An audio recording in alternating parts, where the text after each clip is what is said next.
Bonsoir ou bonjour, dans du moment où vous écoutez la vidéo. J'ai décidé de faire une vidéo aujourd'hui parce que j'ai commencé à écrire et c'était très long. Je sais que je n'aime pas vraiment les longs postings sur Facebook moi-même. Du coup, j'ai pensé que ça pourrait être le cas d'autres personnes. J'ai préféré dire ce que j'ai à dire dans une vidéo. C'est facile d'écouter une vidéo même si on est en train de faire autre chose. Bon, ma vidéo n'est pas très claire, mais bon. Il est déjà 20h ou 21h, la lumière n'est plus très bonne. Ce dont je voulais parler aujourd'hui, c'est le stéréotype en général et la vulnérabilité des Africains aux stéréotypes en particulier. Le stéréotype, c'est une idée, c'est une image qu'on a d'un groupe particulier de personnes ou de choses. C'est pas que les personnes. Par exemple, chez les Bassards, on m'a dit que c'est les gens qui se baladent avec les têtes parce qu'ils ont des problèmes, ils ont toujours pour apporter plainte. Ça, c'est un stéréotype. Les blondes ne sont pas très intelligentes. C'est un stéréotype. Et beaucoup d'autres exemples comme ça là. Malheureusement, les stéréotypes sont nocifs. C'est-à-dire que des scientifiques ont fait des expérimentations qui ont prouvé que le stéréotype influence la façon dont les gens réagissent,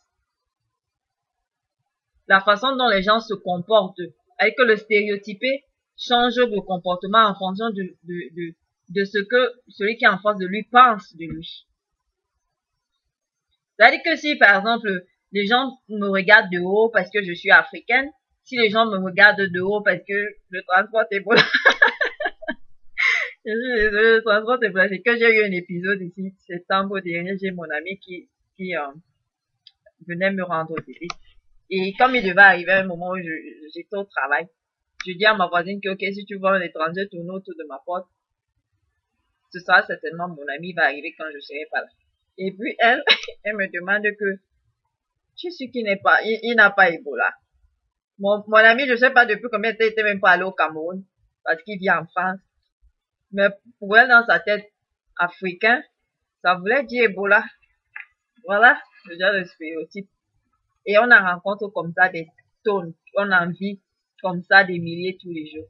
L'une des raisons pour lesquelles je voulais faire une vidéo aujourd'hui, c'est parce que j'ai ma copine, une Togolaise qui est arrivée ici là. Elle a fait un semestre à l'école.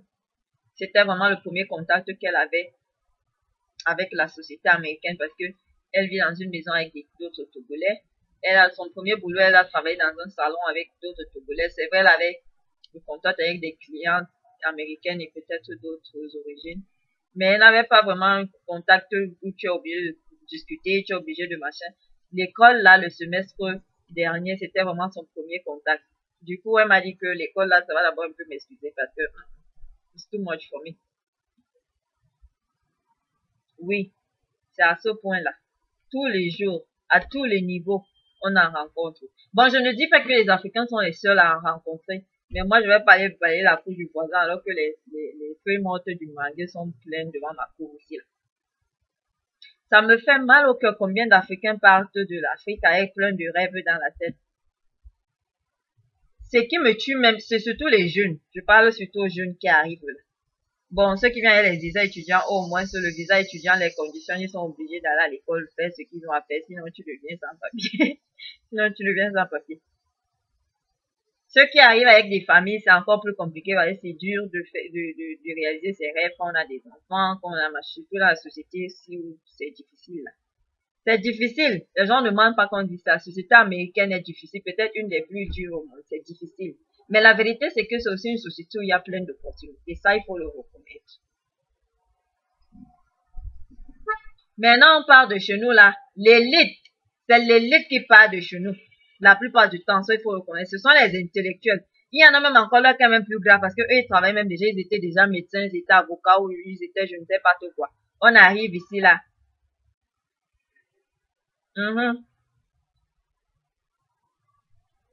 Faut comprendre.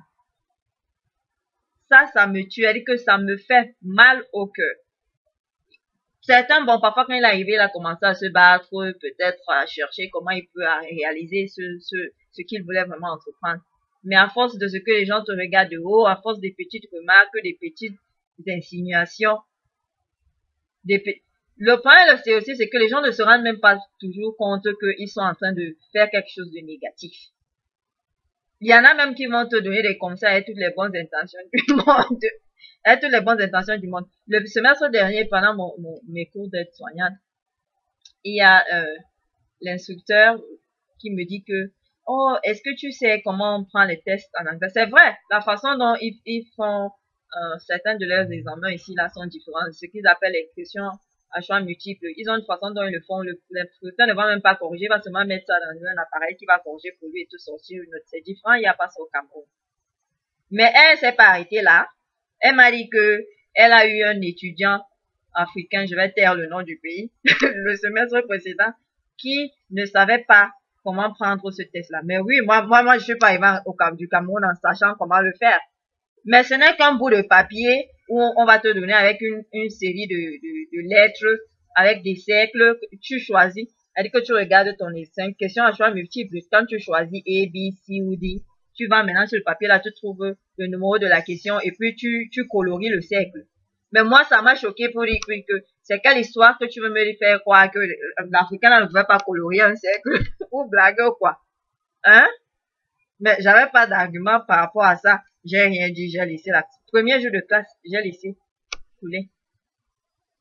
Ce qui m'a plu, c'est qu'à la fin du semestre en septembre, en décembre, le semestre c'était de septembre en décembre. En décembre, c'est elle qui vient me dire que, oh vraiment, je suis très content de la façon, tu as eu la première de la SAT. Ah oui, le genre là, elle va plus jamais stéréotyper un Africain dès le premier jour, hein. Elle va au moins te laisser faire 2 ou 3 bêtises avant de revenir à sa première idée d'origine. Il y en a comme ça des centaines, des milliers tous les jours. J'aurais pu me décourager, aller rester chez moi et dire que je ne suis pas moi dans l'histoire là. Je ne pars plus là-bas. Que elle se serait dit que, mais voilà, j'avais raison, les Africains là, voilà, l'autre là aussi fuit la classe. La bonne nouvelle avec le stéréotype, c'est que les mêmes scientifiques qui ont fait les expériences ont aussi proposé des solutions qui marchent. Première chose, c'est que reste toi-même. Ne pas chercher à devenir white, à whiteiser. Ce qui est bien sur les stétoires que j'ai remarqué, c'est que personne ne whiteise. Bon, il y en a qui essaient un peu de parler l'anglais comme les Africains américains là, mais bon, oh, rococo bassa comme moi là. Mon anglais n'est déjà pas terrible, mais même le jour où il deviendra parfait là. Mon gros accent de fille bassa ne va aller nulle part. Je peux toujours essayer si je veux, mais ça ne va aller nulle part. C'est ça là. Reste toi-même. Number one. Ne cherche pas à devenir quelqu'un d'autre. La deuxième chose, c'est trouver des modèles. Ça veut dire que cherche les gens, les Africains, là, dans ta communauté qui ont réussi, qui ont réalisé leurs rêves. Demande, avec mon frère Longa dit qu'il n'y a pas de honte à imiter ce qui est bien. Demande-leur que vous avez fait comment. Hein? Comment vous êtes arrivé ici, là. Vous avez fait comment vous payez les études. Vous avez fait comment pour contourner ça, là, pour surmonter telle difficulté. Il faut demander. Chercher. Demander. Parce que quand tu restes chez toi, là, ça va pas bien te trouver là-bas. L'autre chose qui nous doit, c'est qui tue nous les Africains là, c'est qui nous tue, c'est que non seulement on vient en rencontre des stéréotypes qui sont bien ancrés dans les esprits des gens, mais nous on vient déjà avec notre complexe d'infériorité qu'on a conçu depuis 400 ans, depuis les années d'esclavage, de colonisation et tout. Ça même encore, ajouter aux stéréotypes, c'est seulement notre mort. Sortons un peu du concombre, pardon. Pico. Soho. Pardon. C'est la seule façon on va changer un peu les esprits, la façon dont les gens nous regardent. Je ne dis pas que nous tous on doit aller à l'école avoir les doctorats, devenir professeurs, c'est les bassins qui aiment les titres devant leur nom. Ça encore c'est un stéréotype, mais bon. Je ne dis pas qu'on doit... Moi, j'ai pas eu l'occasion de rencontrer le monsieur, mais j'ai suivi l'histoire d'un Africain ici. Il est arrivé. Certainement, il a commencé à faire des histoires de nettoyage comme la plupart d'entre nous, là. Il a appris à le faire et à bien le faire. Il a fini par commencer à chercher ses clients propres à lui-même. Et puis, il a engagé une personne, après une deuxième personne. C'est devenu une société. 20 ans plus tard, il a revendu sa société à coût de milliers de dollars. Et puis le gars allait se bronzer au soleil tranquillement. Voilà, si toi tu dis que ta part là, c'est le cleaning. Moi, je suis trop paresseuse, c'est pour ça que ça m'a dépassé. Le premier jour que je suis arrivée, la leçon que j'ai apprise dès le premier jour, c'est que la fille de mon père cherche quelque chose, ça c'est pas pour toi. Ma mère avait raison. Mais oui, si toi tu dis que c'est ça, au lieu de rester là, on va te payer 8 dollars. Peut-être tu attends les augmentations de, je sais pas, 15, 25, 5 à la fin de chaque année. Mais mon frère, tu vas arriver à 15 dollars quand? Hein? Donc, je ne dis pas que nous tous on doit aller à l'école. Je ne dis pas ça. Moi, j'ai rencontré quelqu'un il y a pratiquement 1 an, 2 mois qui m'a dit que moi, j'ai jamais été à l'école. Je n'ai jamais aimé l'école. Ce n'est pas aux États-Unis que c'est venu changer. Je n'aime pas l'école. Oui, tout le monde n'aime pas l'école, on comprend. Mais l'autre avantage de la société américaine, c'est que tu n'es pas obligé d'aller à l'école, tu n'es pas obligé d'avoir le doctorat. C'est vrai, il y a des métiers où tu es obligé. Mon frère, tu peux pas devenir chirurgien, tu ne peux pas aller à l'école, je suis désolée, l'autre l'a oublié. Mais il y a quand même des emplois où tu es pas obligé d'aller à l'école traditionnelle. Tu vas apprendre d'une certaine autre manière. Tu peux apprendre en lisant ceux qui ont réussi dans le domaine. Tu peux apprendre en t'approchant de ceux qui ont réussi dans le domaine pour demander comment vous avez fait. Ou bien en lisant leur biographie ou des choses, des livres qu'ils ont écrits. En allant sur leur site internet. En te renseignant sur comment ils ont fait pour réussir. Tu peux y arriver. Mais ce qui me fait mal au cœur, c'est les gens qui s'asseyent là et se contentent. Bon, si c'est que tu es un bien médecin et que tu te contentes, ou bien tu as un bon salaire. Mon problème, c'est pas seulement les métiers où on va à l'école. Mon problème, c'est le rêve américain là. Tu peux pas le vivre, même pas avec 10 dollars. Tu peux pas le vivre. Même avec 12 dollars. Nous autres, on n'arrive pas. Donc, je sais pas comment toi tu vas faire pour vivre ton rêve américain avec 8 dollars. Hein? Je ne dis pas que je suis déjà, moi-même je cherche encore, je n'ai même pas encore commencé. Mon chemin est tellement long que quand les gens me demandent que, tu vas même finir quand, j'évite même de répondre à la question à la fin, c'est effrayant. C'est ça qui est la vérité. Mais il faut chercher les modèles. Solutions non partout. Chercher les modèles. Et t'y accrocher, te référer. Avoir la motivation, t'entourer des, voilà une autre chose. T'entourer des gens qui ont les mêmes objectifs que toi. Parce qu'il y en a qui vont te dire que, oh, tu vas pas y arriver. Parce que ici, là, tu dois payer tes factures, tu dois payer ton loyer, tu dois payer gna gna. Faut pas marcher avec les gens comme ça. Choisis les gens qui ont les mêmes objectifs que toi. Vous vous associez. Parce que si toi, le jour où tu as tes 8 heures de cours, peut-être tu vas même sortir de la maison, tu n'as même pas pour t'acheter le sandwich. Et que tu as quelqu'un qui est en train de t'appeler, tu te dis que, allons, je ne sais pas trop quoi. Ça va pas marcher. Soit tu vas aller à l'école et l'amitié ne sera plus bien, au moins pour 2 jours.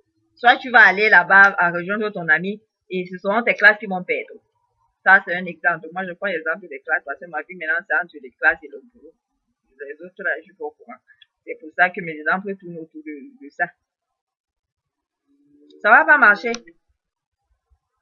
Cherche des choses qui vont te motiver, des choses auxquelles tu vas croire. Si c'est toi-même que je crois que je suis beau, je suis belle, je suis intelligent, je vais y arriver. Accroche-toi à l'idée là. Mets ça sur ta porte ici là. I'm very smart. Chaque matin quand tu te lèves, c'est ça que tu regardes. Pour les chrétiens, nous qui avons choisi Jésus là, dès que tu te lèves le matin, tu chantes tes louanges, tu te motives jusqu'à fils du roi comme moi, comme ça là. Dès qu'il va arriver là où je suis, tout ce que je vais rencontrer seront gentils avec moi. Motivation, believe. Cherche des choses qui vont te motiver, qui vont garder la motivation. Si c'est ton totem mobile, arrange bien le totem, ça garde ta motivation. Donc vraiment c'est ça. Et ne pense pas que tu es le seul à qui ça arrive. Ça arrive à beaucoup de gens. Beaucoup de gens, tous les jours, on en rencontre sous toutes les formes. Sur toutes les formes. Donc, ne reste pas dans ton coin. Tu commences à déprimer, tu commences à machin, tu te dis que, je vais pas y arriver. Parce que, je rencontre ci, je rencontre ça. Non. You're not alone. On est beaucoup dans le lot là. Alright, bye bye. Next time.